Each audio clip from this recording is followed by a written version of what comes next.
Hello, all my great, grand, glorious Leo friends. This is Maxine Taylor, and I have a wonderful forecast for you. And I want to share something that some of you have asked about.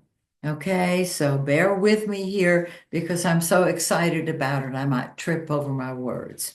A dear friend of mine, Dr. Arlene Diamco, um, is the leader of the School of Stillness here in Atlanta. And she has asked me to please do a workshop on how to interpret your birth chart. Okay. I was thrilled and I still am. This particular workshop is going to be Saturday, December 14th from 10 a.m. to 4 p.m. here in actually Roswell, Georgia. It's going to be in person and it's going to be virtual as well. Better put these on. Oh, so much better. Um, I think that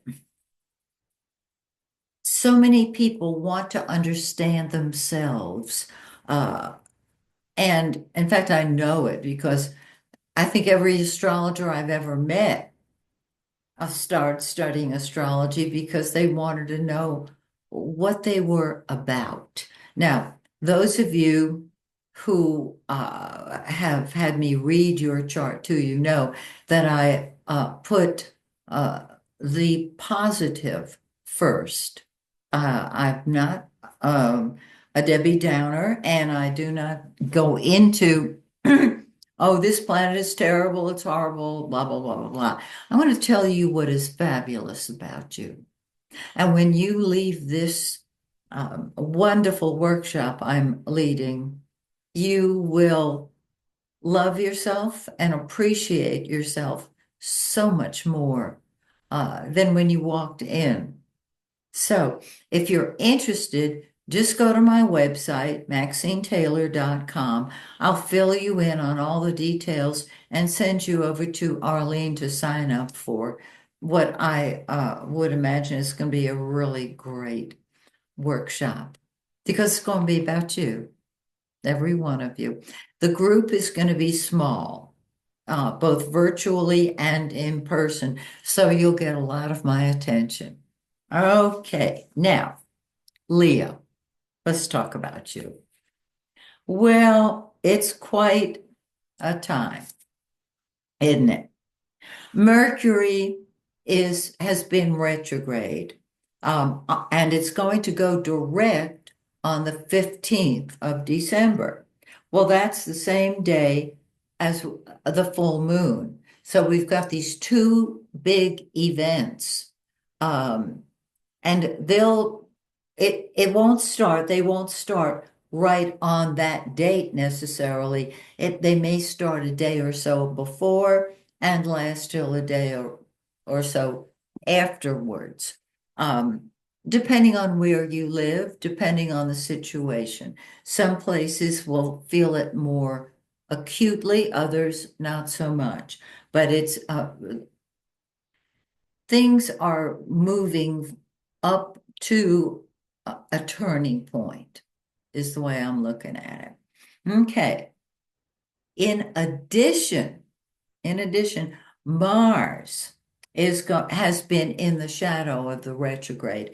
It is going to go retrograde on the 6th of December, which of course is like day after tomorrow. You know. Um, and whenever Mars goes retrograde, it's very, very different. When Mercury is retrograde, everything is confused. Our mouth, our minds, they don't work as a team. And you say one thing to a person, and they hear it totally differently. You make an appointment, a luncheon appointment with a friend. You write the wrong date down, the other person shows up at the wrong time. It's crazy. Okay. When Mars is retrograde, now Mars is passion, it's sex, it's gunfire, it's anger. Did I mention anger more than 12 times? Because that's it. Impatience, very, very impatient. When Mars goes retrograde, it's like it flatlines. Nothing happens. Nothing. You got Mercury saying, let's go, let's go, let's go. And Mars going, "Hmm." We've lived through many of these. You may or may not have been aware of them at the time, but that's what's going to be happening. So let's get into the forecast itself. Jupiter, the greater benefic, is retrograde. It will stay retrograde for another month or so because that's just the nature of the beast.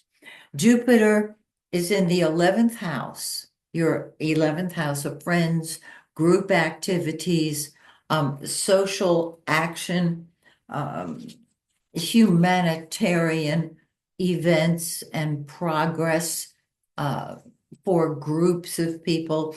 If you're involved in a political organization or if you're involved in a book club, this is the group and it's retrograde.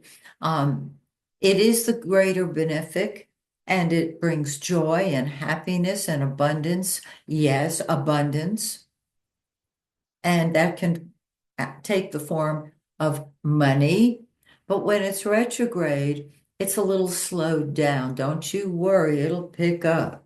It absolutely will. And your friends, this is time to get in touch with friends you've missed for a while. You know what I mean? Okay, Mars, it's in your first house. And when Mars is in the first house, it says, out of my way. Well, Mars is going retrograde, right? You're not going to be like that. You're just going to do what you want, when you want, how you want, because you want. That's it. You will put yourself first. Don't worry, you're not going to be selfish because Venus is moving into your seventh house. I'll get to that in a minute.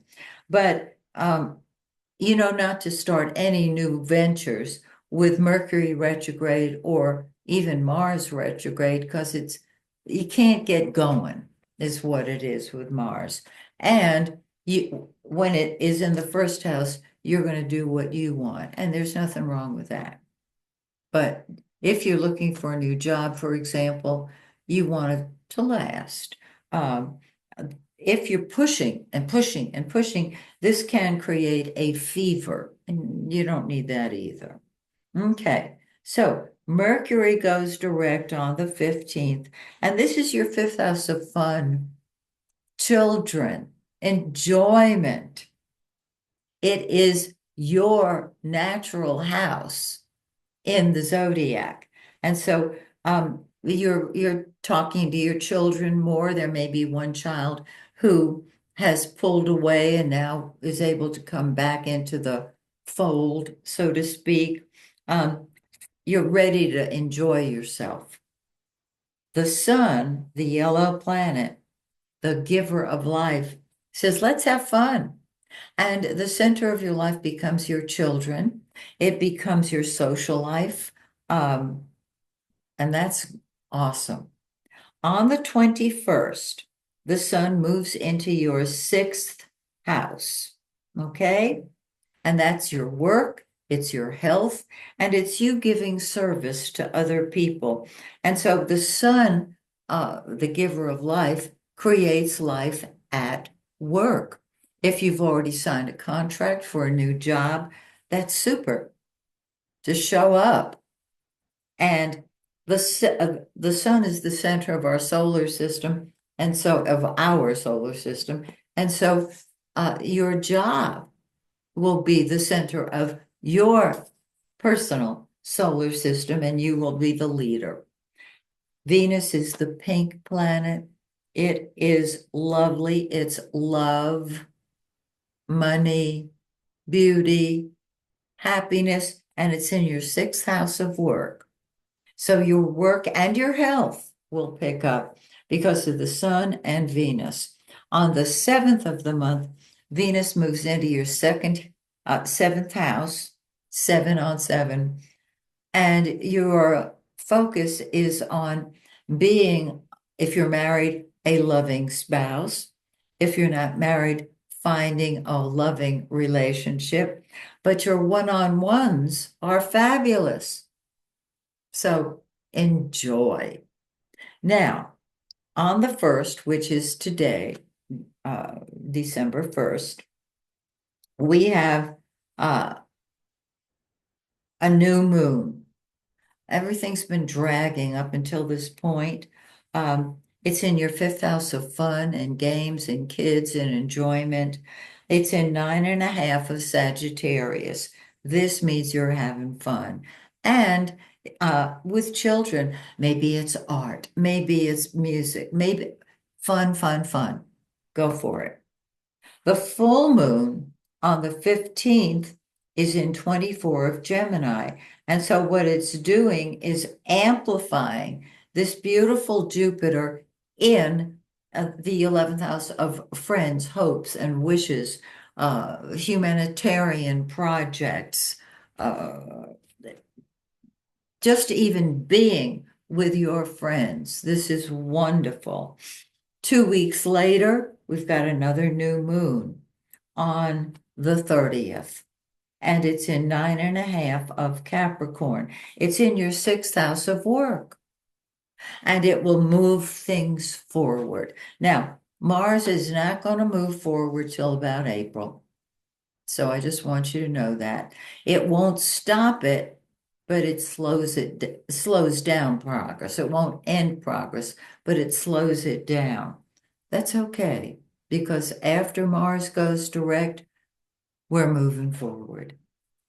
So, how about that? Have a wonderful time. Have a super terrific December, and may the stars shine brightly on you and yours. Bye for now.